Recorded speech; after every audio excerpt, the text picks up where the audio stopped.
Hi everyone. Hi everyone, welcome back to my YouTube channel today with Baby Me. So today, and my husband for doing a video. And what's this video about, Miss May? For the about the video, guys, is uh, for the first time to meet to my husband until now, what is the big change in my attitude? That's what you want to know. What do I see or observe as far as an attitude change Yes. in little baby May? Okay. Well, your core principles are the same.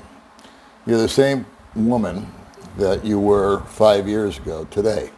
There's certain things every day you wake up and you go and you pray. Yes. I've never seen a day go by where you don't first start your day off talking to God. Yes. So that's never changed.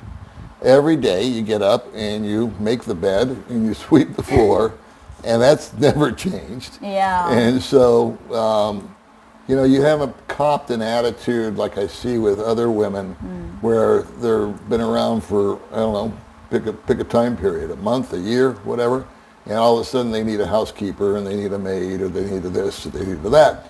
You've never gone there. All right, so your core self has never changed.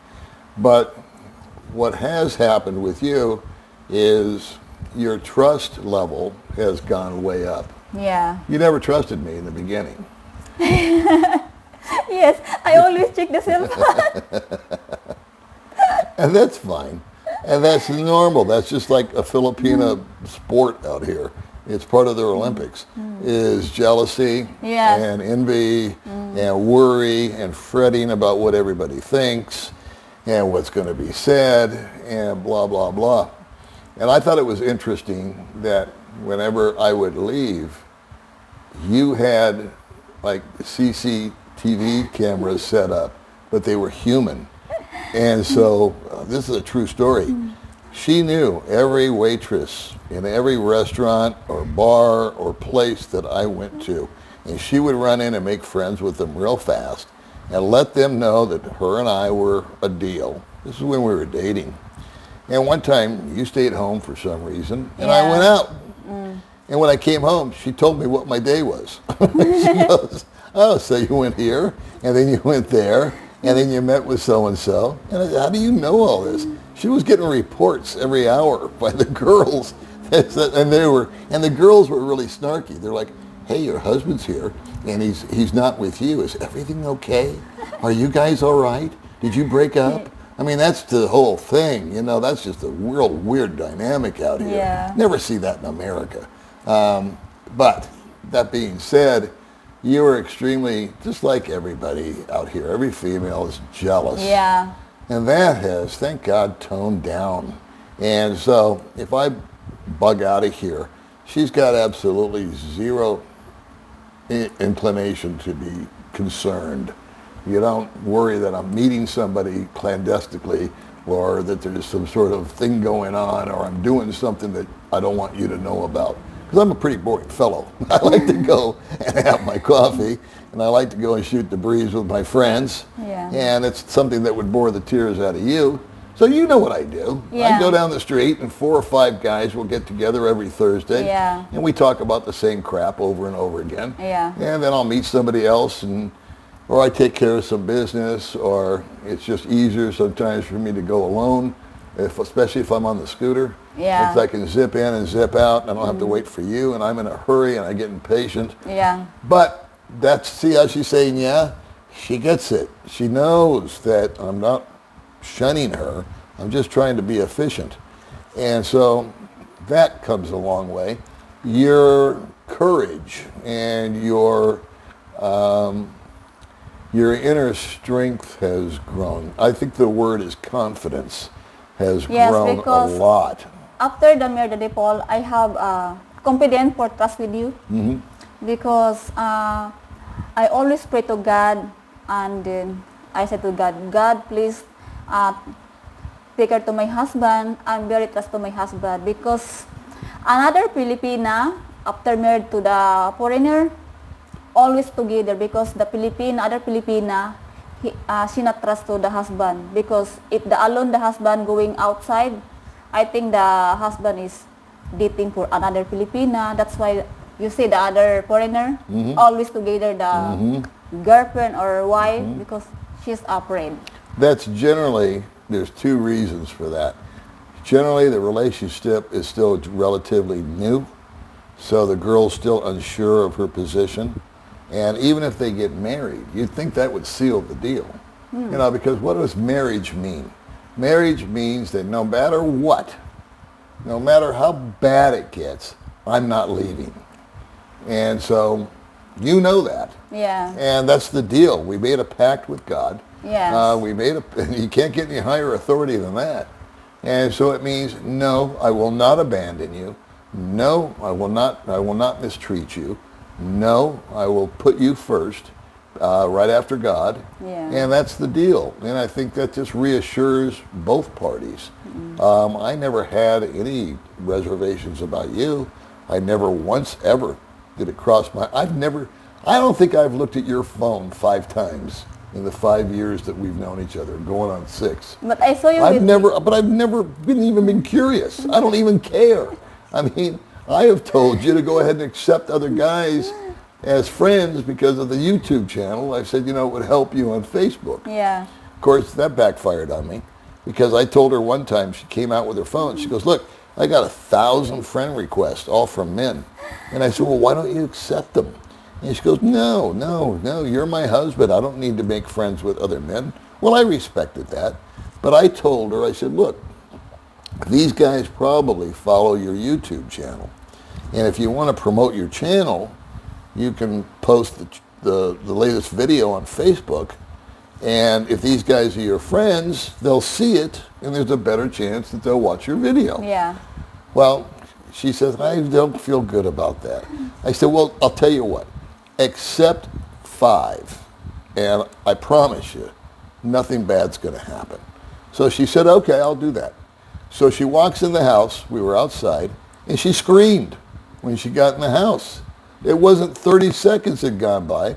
The first guy she accepted sent her a dick pic. I mean, the second, she's in the picture of the money and in the car. Yeah. I said, well, okay, you were right. I was wrong. That's probably not a good idea. But we're getting off track here. You've changed in that, believe it or not, you're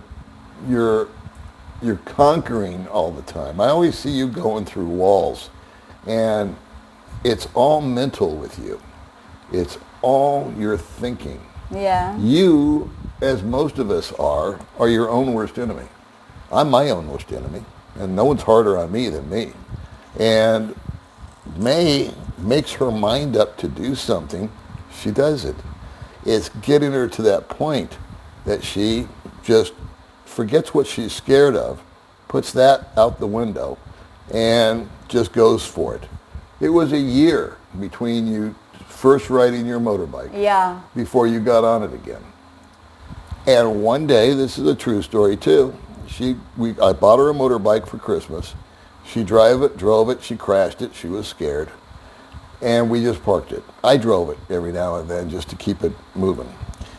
And then one day, I'll never forget it, she just burst out the front door and she said, I want to learn to ride the motorbike.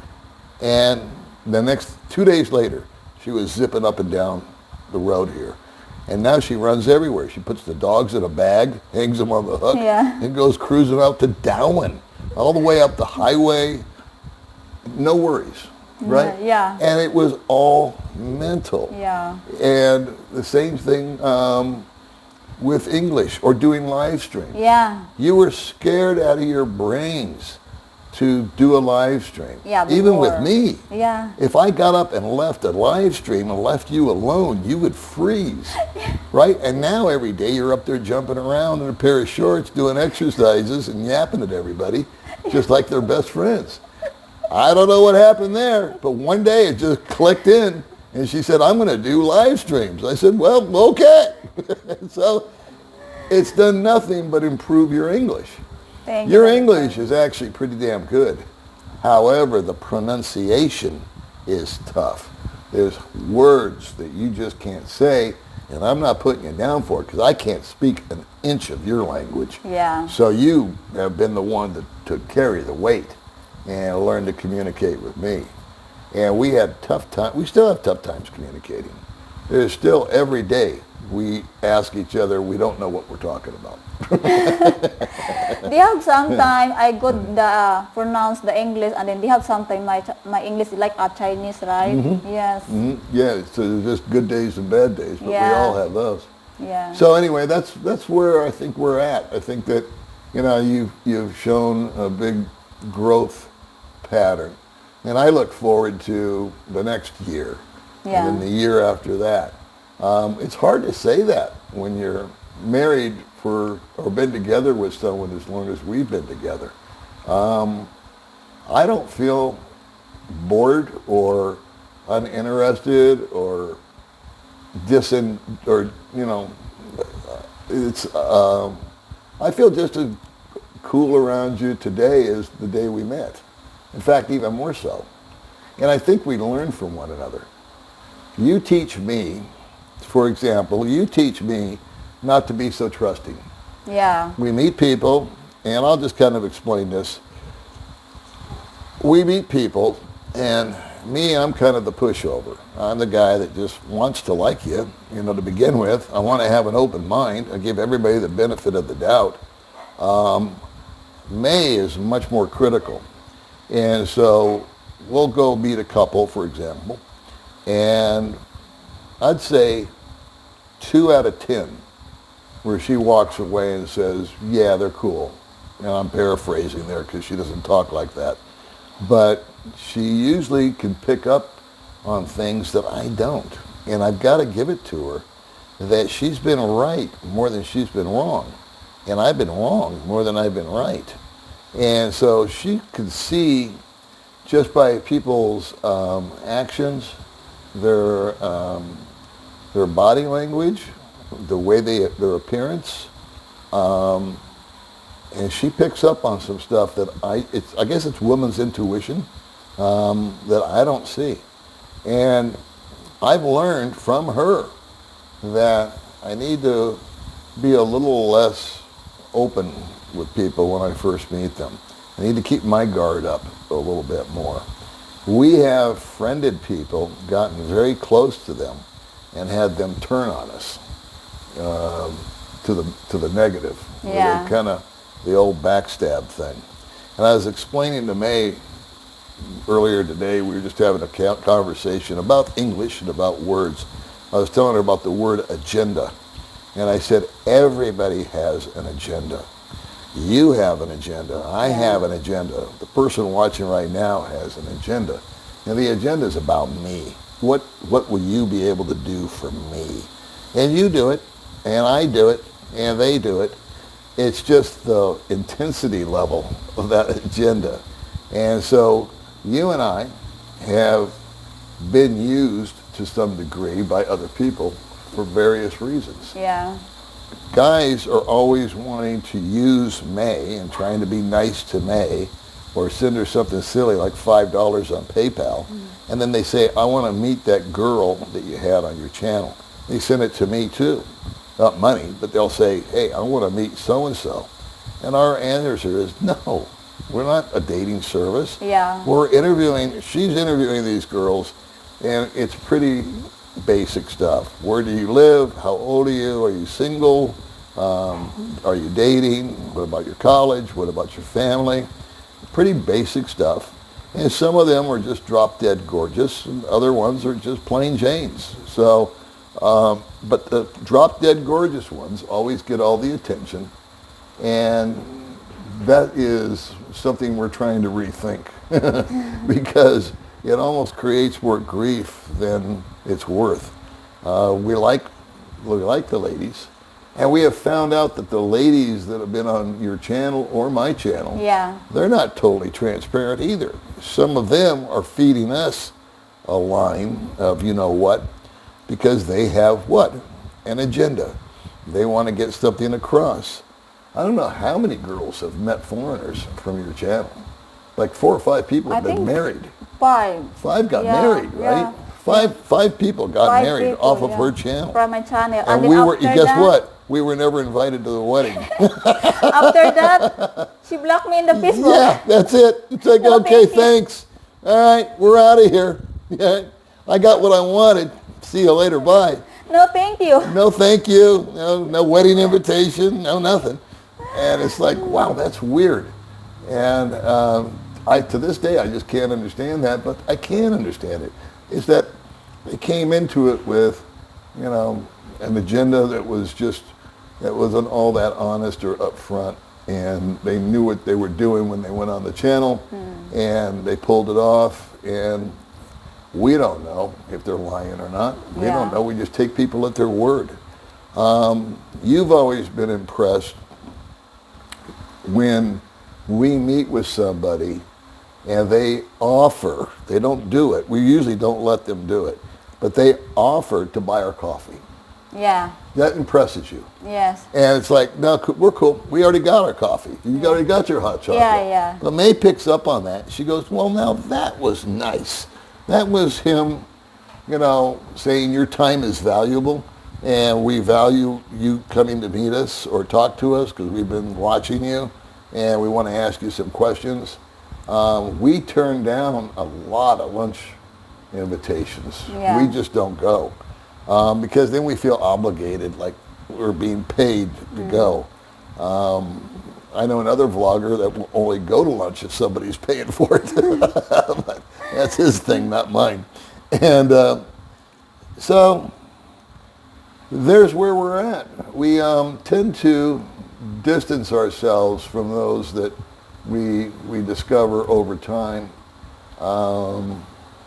I think it takes time to really, at least 6 months, to really know where somebody's coming from and what their true motivations are. Because there's guys that I'd love to name right now because they're so righteous that we just love. They're like part of the family. And they've been there through thick and thin. They've gone out of their way to be kind and nice. Yeah. They've done little things and they've always remembered stuff. If we invite them, they always show up. And then there's those that, like you said, once they've had what they wanted from you, boom, they're gone. Yeah. And there's a lot of little clicky things that were going on. And I keep telling May, I said, quit worrying about what other people say because it doesn't matter. And we're going to go to a thing this weekend. We won't say what or where. And there's one guy there that doesn't like me. And I told May, I don't give a shit if he likes me or not. I'm going. And if he's got a problem with me, I don't know why. I've never said more than 3 words to him. He's never said more than 3 words to me. And it's because of his association with someone that I really don't like. And he doesn't like me. And that's life. And I just avoid those people. They avoid me and we're cool. But he's been polluted to some degree about this other guy. And so he just instinctively doesn't like me because his other friend doesn't like me. Does that make sense? Yeah. I think so. Yeah. And I think, well, pal, why don't you make your own decision? I mean, if somebody told me that so-and-so is a jerk-off, I would say, okay, that's how you feel about it. But what do I feel about it? So I'll meet the guy. And sometimes I go, boy, he's right. That guy's a real jerk-off. And other times I go, I can see where, so-and-so doesn't like him, but I like him. He's just a little different. He's just a little out there. But I can dig it. I understand where he's coming from. So I wait till I get my own opinion. I don't ever listen to anybody else tell me as far as who to trust or who not to. Because so much of it is driven by jealousy or envy or, their own, again, I keep using the word agenda, but that's where that comes from. So anyway, we went on a tangent on that, didn't we? So anyways, where are you now, 5 years from the time that I met you? Yeah. I think you're just light years ahead. You know, you've accomplished a lot on your own. You've grown a Because lot. I think Daddy Paul is because I'm 39. That's why I'm very mature now. My face is not matured. Do you think I'm mature, my face? You look beautiful, honey. She's always fishing for a freaking compliment. But Please, everybody tell her how beautiful she is, will you please? age is a number, right? Yeah. Yes. So for me, is I getting matured now. Yeah. If they have people jealous with me, I don't care. That always you advise me. You can ignore. Just forget about it. Yeah. It doesn't matter. Yes. Guy told me once, don't worry what people think of you because they seldom do. Everybody's concerned about their own deal. Yes. So why worry about it? It's nothing. It's meaningless. Yeah. You know, people sit around all day, some people, and wring their hands. And they're just all so uptight about what the opinion of this person or these people is. It doesn't matter. Just live your life. Yeah. Just be you. And you know what? If you just be you and people don't accept you, that's okay. Yeah. Because not everybody's going to love you. Yes. There's not everybody going to love everybody. It just doesn't happen. Yeah. People aren't made that way. People hate me because I'm with you. Yeah. And I'm 30 years older than you. And they call me your grandpa. And they call me all these names. And they come up with all these conclusions. Well, fine. They're welcome to it. Personally, I would never make that kind of a comment to somebody. I would just let it go because I don't really care that much. You know, enough to And then make you a give comment. heart. Yeah, and then I give a little heart. Or I pin the comment. That's why I'm your the big fan, Daddy Paul. Always people asking me in the subscriber, who your favorite blogger? I said, my husband. Because yes, because you're good entertain. And they have another people who said, you know your husband he's a good entertain for doing the video. Very interesting. Well, that's 50% of the group. The other 50% probably feel the other way. But that's okay. It doesn't matter. You're never going to make everybody happy. It's impossible. You can please some of the people some of the time, but you'll never please all the people all the time. Abraham Lincoln, I think, said that. So that's my spin on it. Yeah. So no, baby, I think you've grown a lot. I think you've cast aside a lot of your fears and doubts. I think you've grown as a person. You've become a little more sophisticated. You've seen other parts of the world, and that will grow you in a hurry when you go out and see how the other half lives or other people live. And you're still not comfortable, though. I know you're not. When we go to gatherings with people, it's just not your thing. You prefer, and this is not going to change. And but she accommodates me because I want to go. I want to go hang out with the boys, and I want to talk to them. And it's a couples thing, so she goes, but she just kind of endures it, and she tries to have as best a time as she can. But she prefers her family. Yeah. And she prefers just hanging with me. And if nothing else, if we never saw another person that we call a friend, she'd be fine with it. It'd be okay. Never see him again, you'd be cool. As long as I'm hanging around and your family's around, Yeah. that's when you really have fun. Yeah. And with your dogs. Yes. And so that's pretty much your life. Yeah. And I know it because every day you're talking about the dogs, and you're talking about us, and you're talking about your sister, and that's where you see pure. Look at her face just lights up when you say that because that's where you're coming from. Yeah. So again, I think you're very, very grounded and in your beliefs, and I respect that. Thank you, Daddy Paul. I think that's enough for one video. Yeah. Of me sitting here showering you with accolades. So, Daddy Paul, thank you so much for joining to my making the video. And Sure. guys, see you next video. Bye-bye. And you don't look a day over 38. Hopefully next year I know how to drive the car. Yeah. That's my wish. When she's 40. Next year. Oh my God. I'm not thinking. Next year I'm getting 40. Hold on, we got to fight.